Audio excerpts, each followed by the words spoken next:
Ողջույն Տիգրան, այս անգամ ինչպես խոստացել ենք անդրադառնալու ենք կառավարության ծրագրի մի քանի դրույթներին հատկապես, բայց դրույթը սկսենք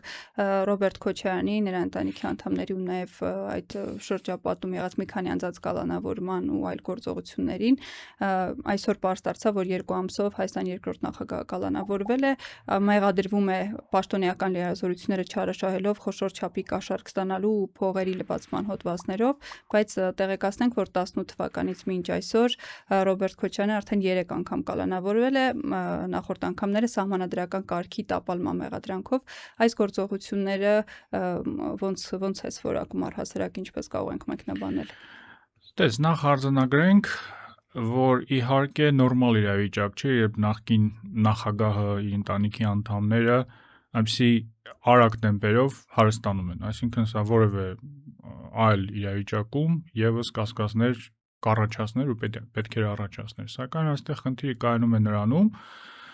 որ կարծես թե մենք գործ ունենք ոչ թե ինչ-որ հակակոռուպցիոն գործընթացի հետ, որովհետև եթե հակակոռուպցիոն տրամաբանություն գոյություն ունենար, վերջին 8-9 տարվա ընթացքում բազմաթիվ հնարավորություններ են եղել նմանատիպ գործեր հարուցել եւ ավարտին հասցնել։ Հիշեցնենք, որ խոսքը գնում է 2008 թվականին տեղի ունեցած ինչ-որ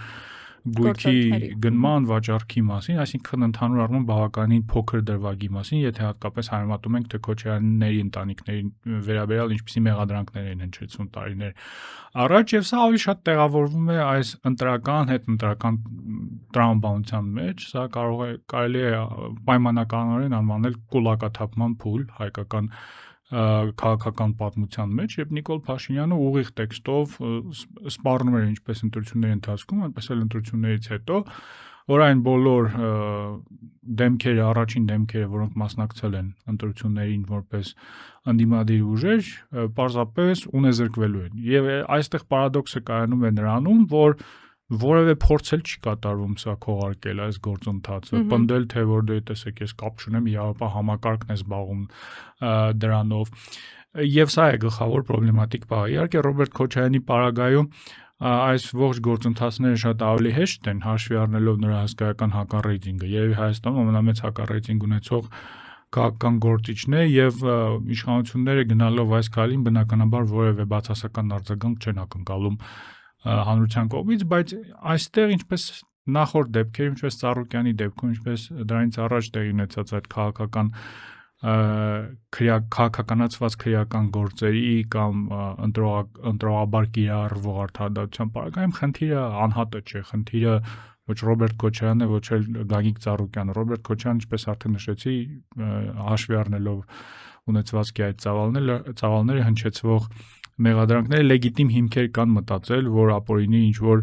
գործընթացների մեջ ներգրաված է եղել։ Այստեղ խնդիրը այն է, որ մեկ մարդու հրահանգով եւ ընդհանուր առմամբ քաղաքական մեկ ուժի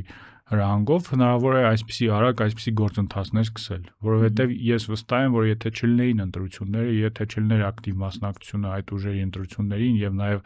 սուր քննադատությունը, որը հնչեցվում է իշխող ուժի նկատմամբ, այս գործողությունները ամենայն հավանականությամբ տեղի չէին ունենա, ինչպես դրանք տեղի չէին ունենում ընտրություններին նախորդած տարիների ընթացքում։ Նիկոլ Փաշինյանը, ազգային ժողովի նախագահ Ռուբեն Ռուբինյանը այս թեմայով հայտարարություններ են տարբերարել, հիմնական մեսիջը այն էր, որ ժողովրդից անկախ արդարադատություն չպետք է լինի, այս ձևակերպումը որքանով է նորմալ եւ ինչ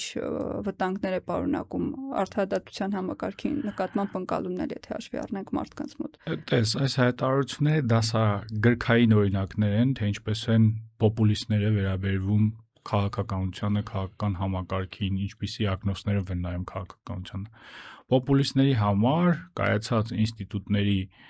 արկայությունը ընդունելի չի։ Նրանք մեծ հաշվով ոչ քաղաքական դիսկուրսը կառուցում են ժողովրդի հետ, միֆական ժողովրդի հետ ինչ-որ հատուկ կապի հիման վրա, հայտարարելով, որ նրանք են այդ ժողովրդի շահերի ներկայացուցիչները, եւ այդ հայտարարությունները այն մասին, որ արդարադատությունը չի կարող անկախ լինել ժողովրդից, հենց այս խոսույթի դասական դրսևորում է, որովհետեւ եթե մենք խոսում ենք ժամանակակից լիբերալ ժողովրդավարությունների մասին, այդ լիբերալ ժողովրդավարությունը ունի երկու կոմպոնենտ։ Առաջինը հենց այդ էլեկտորալ կոմպոնենտն է, որի համար օգտագործում է ժողովրդավարություն բառը, այսինքն ընտրությունների արկայությունը, ընտրված առաջնորդների եւ կուսակցությունների արկայությունը եւ հենց այստեղ է ժողովրդի կամքը արտահայտում, բայց իհարկե քաղաքական մտքի զարգացման պատմության մեջ վերջին 100-ամյակների ընթացքում մարդիկ հասել են նաև այն եզրահանգմանը, որ միայն ժողովրդի իշխանությամբ բոլոր գործընթացները կառավարելը, միայն այդ էլեկտորալ կոմպոնենտով սահմանափակել համակարգը հնարավոր չէ, պետք է լինեն ինչ-որ զսպումների և հակակշիռների մեխանիզմներ։ Եվ լիբերալ կոմպոնենտը լիբերալ ժողովրդավարության մեջ հենց արտացոլում է այդ զսպումների, հավասարակշռումների, ինչպես նաև փոքրամասնությունների իրավունքների մասը։ Օրենքի գերակայությունը այդ լիբերալ կոմպոնենտն է լիբերալ ժողովրդավարության մեջ։ Այսինքն, այո, արդարադատությունը պետք է անկախ լինի ժողովրդից, որովհետև եթե արդարադատության ոլորտին առնչվող հարցեր պետք է համաժողովրդավարական, չգիտեմ, հանրաքվեով որոշվեն կամ թեկուզ քվեարկությամբ որոշվեն, դա արդեն արդարադատություն չի, դա արդեն ամբողջի իշխանություն է։ Եվ դա է պատճառը, ինչու ժողովրդավարական մոդելները այս մինիմալիստական սահմանումներից, այսինքն միայն ընտրությունների շուրջ կառուցվող սահմանումներից, եկել են հասել ժամանակակից լիբերալ ժողովրդավարության կոնցեպտին, որտեղ արդարադատությունը պետք է անկախ լինի ժողովրդից։ Եվ հիմա այս խոսույթները բերել դաշտ, իհարկե արտասովոր ոչինչ չկա, մեծ հաշվով իշխող ուժի խոսույթները իրենց բնույթով պոպուլիստական են եւ վևեռացնող են եւ առաջի անգամ չեն այս տիպի հայտարարություններ անում, բայց ուզում եմ որպեսզի մեր դիտողները հասկանան, որ դրանք նորմալ հայտարարություններ չեն, չի կարելի բոլոր գործընթացները ժողովրդի պահանջով արդարացնել, այսինքն նույնիսկ այս դեպքում եւս բերել եւ ինչ որ քրեական գործ արդարացնել ժողովրդի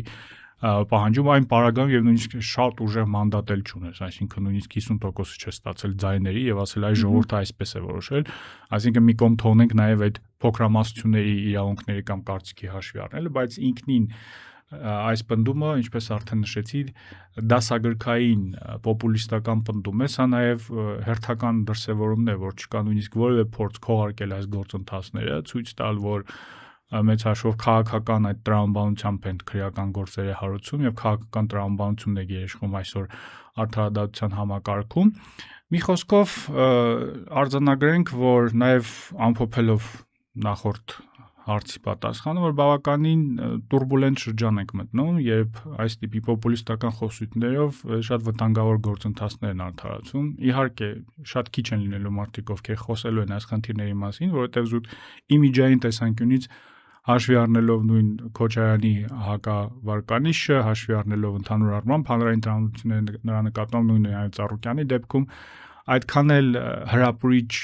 գործունեություն չի այս խնդրահարույց գործերի մասին խոսելը, բայց սա եւս մեկ անգամ շեշտեմ, որ խոսքը այստեղ անհատների մասին չի։ Եթե ինստիտուցիոնալ մոտեցում լիներ, օրինակ նախկին տարիներին տեղի ունեցած անարդարությունների, չգիտեմ, կոռուպցիոն հանցագործությունների վերաբերյալ, եւ մենք տեսնեինք, որ արդարադատության համակարգը ամբողջովին զերծ է քաղաքական տրամաբանությունից, ես երևի առաջինը կողջունեի այս գործընթացները եւ կասեի, այո, եթե ընդունել ենք այս մոդելը, որ բոլորը պետք է պատասխան տան իրենց առաջարարացի համար, եկենք շարժվենք այս ճանապարհով, բայց երբ ընտրություններից ընտրություն ինչ որ մարդկանց կմահաճույքով քրեական գործեր հարուցվում են, հետո կարճվում են ու այստեղ հստակ այդ քաղաքական տրամաբանությունը կա, սա արդեն ինչպես մեկ անգամ նշել եմ, խոսում է այն մասին, որ արդարադատության համակարգ գոյություն չունի պարզապես։ Մենք շարունակենք հետևել այս գործողություններին, հիմա խոսենք կառավարության ծրագրից, մասնավորապես արտաքին քաղաքականություն եւ անվտանգությունն ենք առանձնացնելու այսօր։ Արտաքին քաղաքականության այդ բաժնում ինչը կառանձնացնես ու եթե փորձենք համեմատել նախորդ ծրագրից, ինչ տարբերություններ կան։ Տես, ծրագրի որոշ հատվածներ իհարկե դժվար է համեմատել նախորդի հետ, որովհետև խնդրող առարկան ցավոք սրտի արդեն գոյություն չունի, խոսքը մասնավորապես Լեռնային Ղարաբաղի մասին է։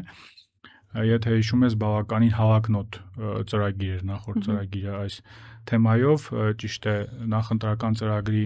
մեծ մասը չէր ներառվել 21 թվականի կառավարության ծրագրի մեջ, բայց նույնիսկ այդ կրճատված տարբերակով հիմա եթե ընթերցում ես, այնպիսի տպավորություն է, որ այլ իրականություն էր եւ իրոք այլ իրականություն էր, Հայաստանի իշխանությունները կարևորում էին Մինսկի խմբի գործունեության կարևորությունը, խոսում էին հայտնի սկզբունքների հիման վրա հակամարտության լուծման մասին, ընդհանուր առմամբ նաեւ արձանագրվել էր, որ կառավարությունը Արցախի ժողովրդի անվտանգության եւ իրավունքների երաշխավորն է եւ սա կարծում եմ շատ կարևոր նաև հենման կետ է, երբ օրինակ մենք խոսում ենք արցախցիների համար իրականացվող ծրագրերի մասին, դա ոչ թե կառավարության ինչ-որ կամահաճույքն է, հենց պարտավորություն է, որ ստանձվել էր նույն 21 թվականի կառավարության ծրագրով։ Հիմա ցավոք սրտի օբյեկտիվ եւ սուբյեկտիվ պատճառներով Արցախի վերաբերյալ շատ քիչ բան կա գրած կառավարության ծրագրի մեջ եւ իհարկե ոչ թե անվտանգության եւ արտաքին քաղաքականության բաժնում, այլ հատվածներում, մասնավորապես սոցիալական այդ ծրագրերը իրականացնելու հատվածում մեր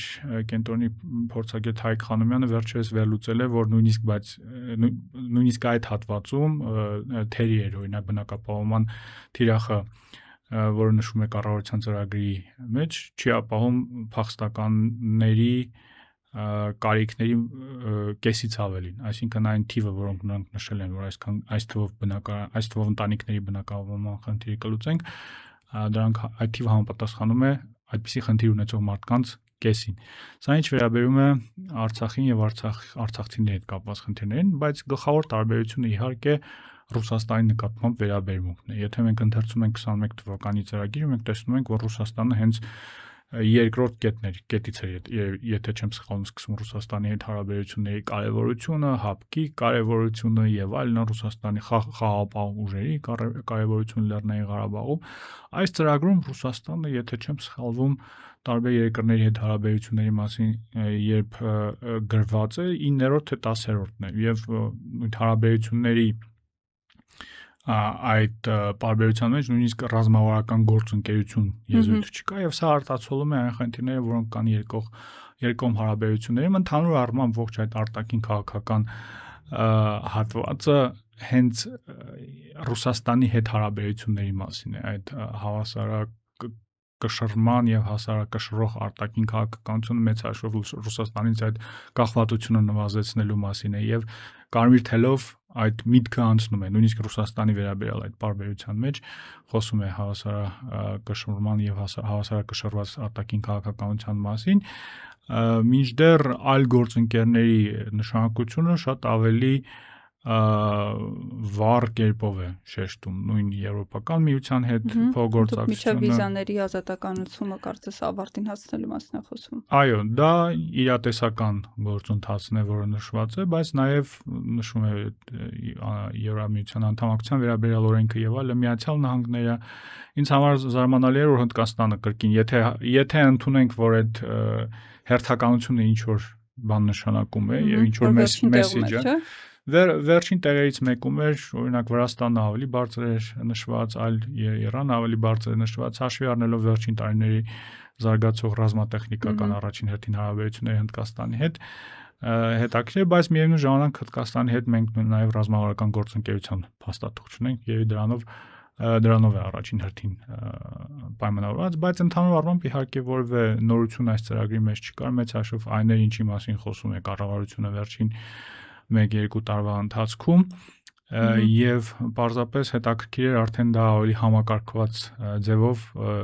տեսնել այս փաստաթղթի մեջ եւ հասկանալ որոնք են առաջնահերթությունները արտաքին քաղաքականության։ Անցնենք անվտանգություն բաժնին, այստեղ զինված ուժերի ենթավեռնակրում օրինակ նման ձևակերպումով է սկսվում, որ զինված ուժերը արտաքին անվտանգության ապահովման պահեստային գործիք են, այն դեպքում երբ որ օրինակ դիվանագիտական միջոցներով հարցը չի լինում լուծել ու նաև շարունակում է էլի մի քիչ խնդրահարույց ձևակերպումներ կան ընդհանուր այս բաժնի մասին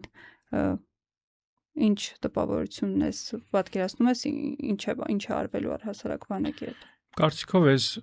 իհարկե այստեղ արտահայտված մտքերը եւս նորություն չեն, բազմաթիվ անգամ այլ հարթակներից հնչեցվել են այս գաղափարները, այդ թվում նաև վարչապետի եւ այլ բարձրաստիճան պաշտոնյաների կողմից, այսինքն ես կարծում եմ այս մոտեցումները իհարկե հսկայական ազդեցության տակ են այն հետ պատերազմական տրավմայից, որը մենք որպես հասարակություն ու իրենք որպես քաղաքական էլիտա ունեն, այսինքն 2020 թվականի պարտությունը դրան հաջորդած բոլոր անվտանգային խնդիրները ստեղծել են այսպիսի իրավիճակ, երբ ընդհանուր առմամբ կա թերահավատություն սեփական կարողությունների նկատմամբ, սեփական զինված ուժերի նկատմամբ, բայց երևույթը օբյեկտիվ, երևույթը նոր երևույթ չէ, օրինակ այսպիսի